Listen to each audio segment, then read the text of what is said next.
Ninth experiment, performance analysis on tree-based classification technique.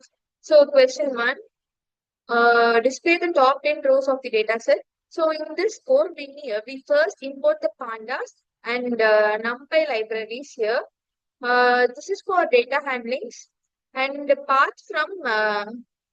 path library module to set the files location. So here we define the files path for iris data iris dataset and assign column names. The column names are sepal length, sepal width, petal width, and species. So finally df.head, it displays the first 10 rows of the dataset, so we can quickly preview the structure and sample of the dataset. Here are first 10 rows of the dataset, and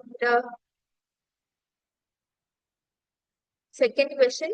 Second question is to check and fill the missing values. So in this code, we are checking whether our dataset contains any missing or null values. We use the so here we use df.is null and dot sum to display the count of missing values for each column.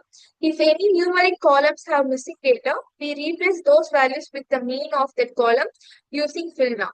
So whereas now using fill now, we used to replace the mean of the column and the loop skips. So here the loop skips the species column since it's categorical. So finally we check again df dot is null. Finally we check again df dot is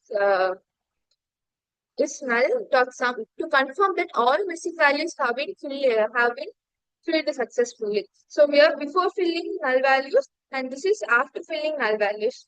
So third question. Question three, display statistical summary and dataset information. In this code, we start by printing the dataset information using df.info. This command shows the number of entries, column names, data types, and whether any columns contain null values. Next, we use df.describe. Df.describe to generate a statistical summary of the dataset. It displays important details like count, mean, standard deviation, minimum, maximum, and quartile values for each numeric column. Together, these functions help us understand both the structure and basic statistical of the iris data. So here is the output. And fourth question is to visualize the data set using pair plot and correlation heat map. So in this code, we are visualizing the iris dataset using Seaborn and the Matplot library. Firstly, the pair plot. So pair plot function is used to show the pairwise relationship between all numerical functions. And the hue species here. Okay. So the hue species option colors each point by each species, helping us see how the three floor types differ. So the diagonal plot shows the distribution of each feature using kernel density ST. And next, we create a correlation. Heat map using SNS heat map. SNS heat map. We create a correlation heat map using SNS heat map. And so it visually displays how strongly each pair of numerical columns is related. The color indicates positive or negative correlation, making it easy to spot which features are most connected. These visualizations give a clear understanding of data patterns and relationships among the features. So here is the heat map, visualization of dataset with pair plot and correlation of heat map. So then fifth question. Fifth question is to split the dataset into training and testing set. In this code, we are dividing the iris dataset into training and testing parts to prepare for model building. Firstly, we separate the feature and the target. The variable x. The variable x contains all feature columns. Then we use the train test split function from scikit-learn to split the data. Here, 80% of the data is used for training and 20% is kept aside for testing. The parameter stratify ensures that each specifies is evenly represented in both sets. Finally, we print the shapes of training and testing sets to confirm the split. Sixth question. Sixth question. Train a decision tree classifier on training dataset. In this code, we are building a decision tree classifier using scikit-learn. So firstly, we import the decision tree classifier, the class, and create an object named CLF. So we created an object named CLF. Then the parameter criterion equal to Gini. It means the model will use the Gini index to measure how well the splits are made. Then we train the model by calling clf.fit xtrain ytrain, where xtrain contains the input features and ytrain contains the target labels. Once the training is completed, a message confirms that the model has been successfully trained. This trained model will now be ready to make prediction. So here is the output. Seventh question. Seventh question is to evaluate the model on test data. In this code, we are evaluating how well our decision tree classifier performs on the data and the test data. Firstly, we use clf.predict x test to make predictions on the unseen test set. Then we calculate three key evaluation metrics. These are the evaluation metrics. So accuracy score, using accuracy score, which tells how many predictions were correct overall. And confusion matrix. Confusion matrix uses confusion matrix, which shows the number of correct and incorrect classification for each species.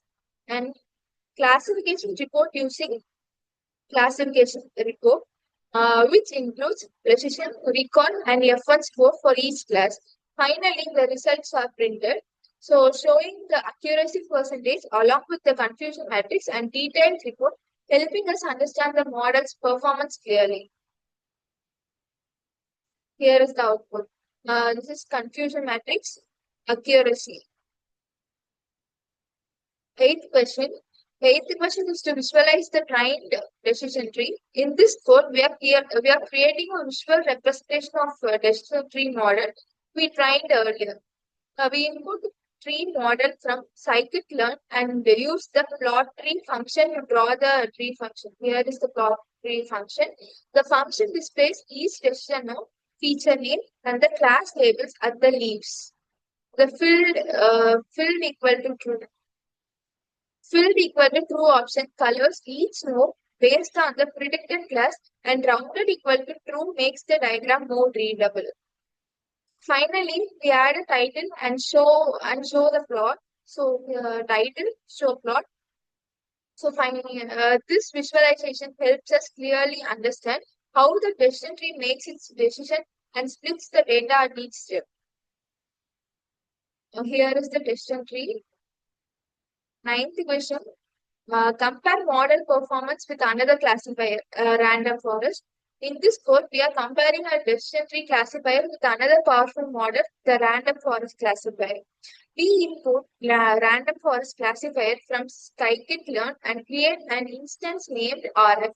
Then train it on the same training data using rf.fit, xtrain, and ytrain. After training, we use rf.predict X-test to make predictions and calculate the accuracy with accuracy scores. Finally, we print the accuracies of both the decision tree and random forest models along with the classification report for the random forest. This comparison helps us understand which model performs better and provides higher accuracy for the iris data. So decision tree accuracy is 93.33% and random forest accuracy is 90%. 10th question. So 10th question is final summary and the conclusion. In this final part, we are summarizing and comparing the overall performance of both models, the decision tree classifier and random forest classifier. The code prints the accuracy of both models and then checks whether one achieved the high score Based on that, it identifies and displays the best performing model. Finally, the conclusion states that both models perform well in classifying the iris dataset, but the random forest generally gives slightly better accuracy and generalization. This confirms that tree-based models are highly effective for multi-class classification problems like iris dataset. Thank you.